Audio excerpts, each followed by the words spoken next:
Saludar a Malca Novigrot. Malca, qué gusto saludarte, abogada internacionalista. Yo me encuentro acá en la comarca lagunera y quise enlazarme contigo, Malca, porque resulta que el presidente de Estados Unidos pues anda desatado con aranceles, desatado con amenazas, desatado con pactos de paz que no se llevan a cabo, que no se cumplen.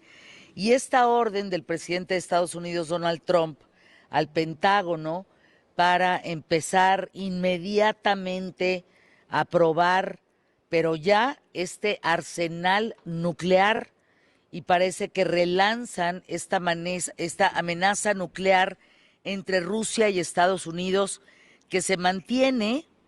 O sea, Estados Unidos lleva manteniendo pruebas nucleares desde hace 30 años. Pero ¿qué significa esto, mi querida Malca? Fernanda, qué gusto saludarte tan remotamente, pero siempre con muchísimo gusto. Pues fíjate que esta declaración fue un poco críptica y es cierto que se mandó una señal al Pentágono que pudiera dejar entrever que se pudieran experimentar otra vez con pruebas nucleares. Estados Unidos no ha experimentado detonaciones de armas nucleares en ese tipo de sentido desde hace 33 años. Y hay un acuerdo, y esto es impresionante y particularmente importante. ¿Por qué? Porque hay un acuerdo entre Rusia y Estados Unidos, que es el nuevo START.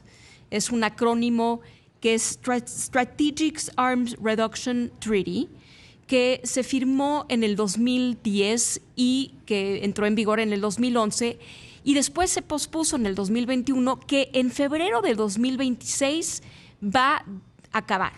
Entonces, este marco que en cierta manera regulaba, uno, el control de armas entre Estados Unidos y Rusia y la reducción de las ojivas nucleares, va a dejar de existir. Y es un poco preocupante esta declaración en ese marco, porque este acuerdo hacía muchas cosas interesantes. Uno, le ponía un freno a Estados Unidos y a Rusia de el número de ojivas nucleares estratégicas desplegadas que podían tener, que es de 1,550 desplegadas. Pueden tener almacenadas muchísimos más.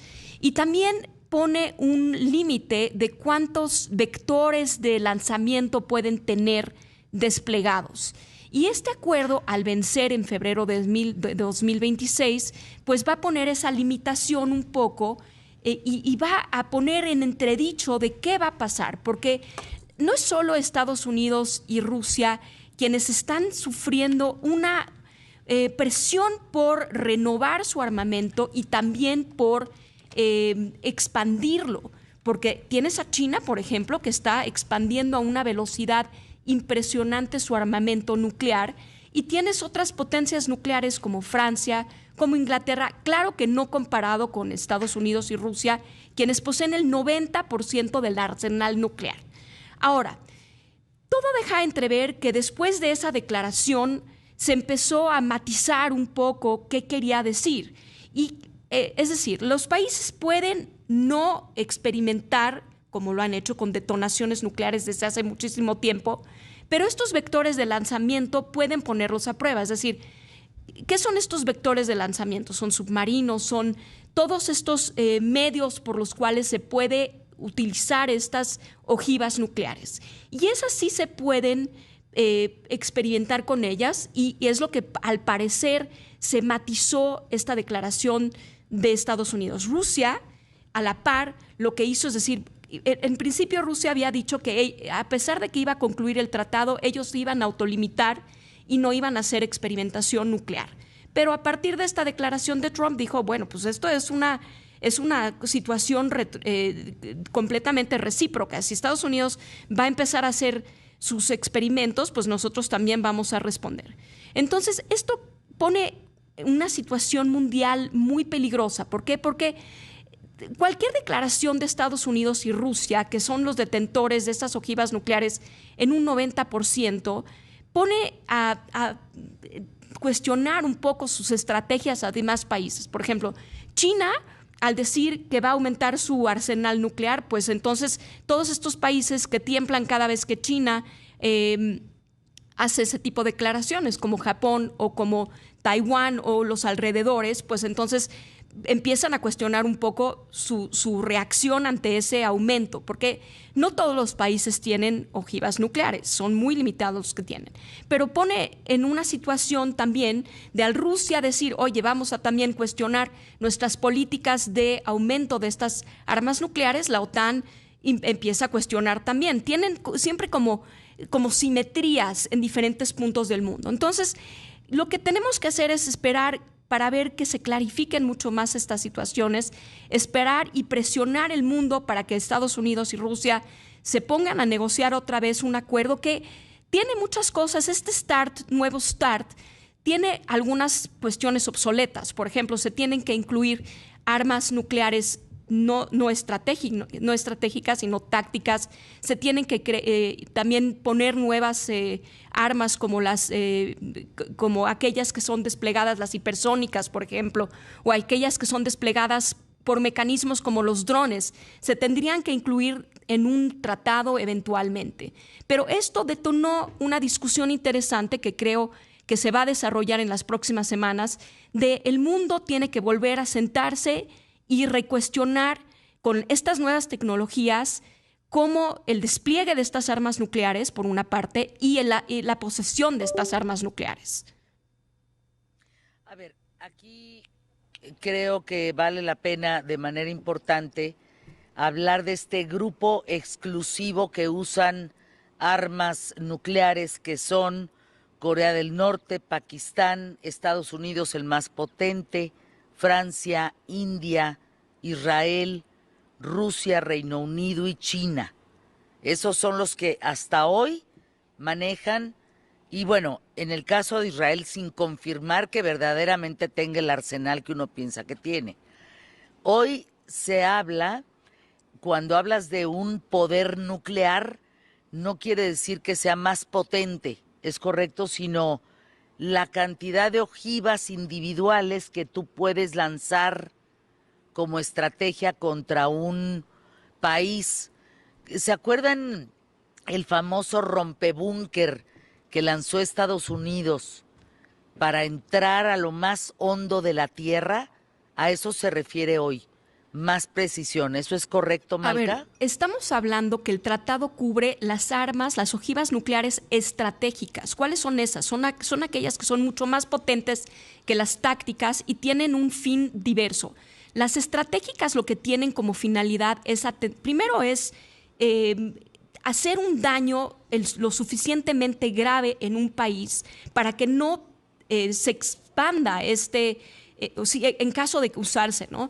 Para que no se expanda a una destrucción masiva entre los dos países. Entonces, lo que le están apostando es crear un daño para que el otro país no pueda responder. Por eso son estratégicas. Las tácticas tienen otra finalidad, que es la de, por ejemplo, frenar el movimiento de un grupo militar, y son mucho más limitadas, y además, para que sean usadas, se tiene que escalar a un grupo mucho más alto del poder, y de políticos y de militares, ¿no? Las estratégicas son las que son reguladas en este tratado, las tácticas no. Ahora, también hace una diferencia entre estratégicas, tácticas, pero desplegadas y no desplegadas. Desplegadas son aquellas que tú tienes para uso inmediato, y las no desplegadas son las que tú tienes en tus arsenales. Y eso es lo que hace la diferencia. Ahora, Rusia es el país que tiene... Por ejemplo, haciendo un comparativo, Estados Unidos tiene en total de ojivas nucleares 5,200 ojivas, mientras China tiene 600. Claro. Reino Unido 225. Cuando yo hablo del grupo exclusivo que sí usan armas nucleares, y menciono todos estos países, si vas desglosando el poderío y, digamos, la inversión que cada uno de estos tiene en sus ojivas, no, bueno, es monumental la diferencia. No, Rusia y Estados Unidos tienen el monopolio casi de este uso, o este potencial uso, por decirlo así, este potencial uso de esas ojivas nucleares estratégicas. No se compara ni siquiera a China. China viene en un lugar tercero mucho más abajo, después viene Francia, después viene Inglaterra, India, Pakistán. No se pone en la lista, interesantemente, Irán, ¿Por qué no se pone Irán, que también tenía en teoría capacidad nuclear? Y también hay un acuerdo multilateral. No hay que olvidar que hay el Tratado de No Proliferación de Armas Nucleares, que es la que regula un poco que estos países que son los poseedores de estas ojivas nucleares no los desplieguen, porque hay un peligro claro que grupos que no están incluidos, ni siquiera son estados, se hagan de esas armas nucleares, y eso es el peligro, ¿no?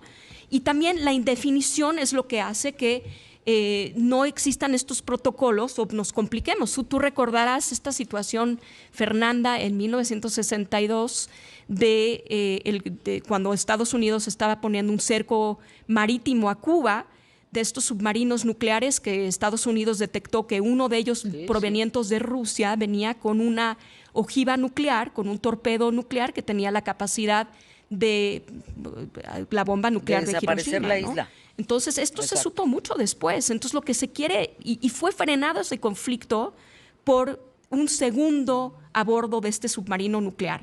Pero no había comunicación, y eso es lo que se trata de evitar, errores estratégicos de falta de comunicación. Pues armamento hay en el mundo y sin duda alguna listo para quererse usar. Lo que sí hay que cuestionar es que pues tendrás 5,500, pero con una destruyes. O sea, ¿para qué necesitas tantas? En fin, gracias Malca Novirot, gracias por estar con nosotros, maestra, abogada internacionalista. Muchísimas gracias por acompañarnos aquí en ¿Qué tal, Fernanda?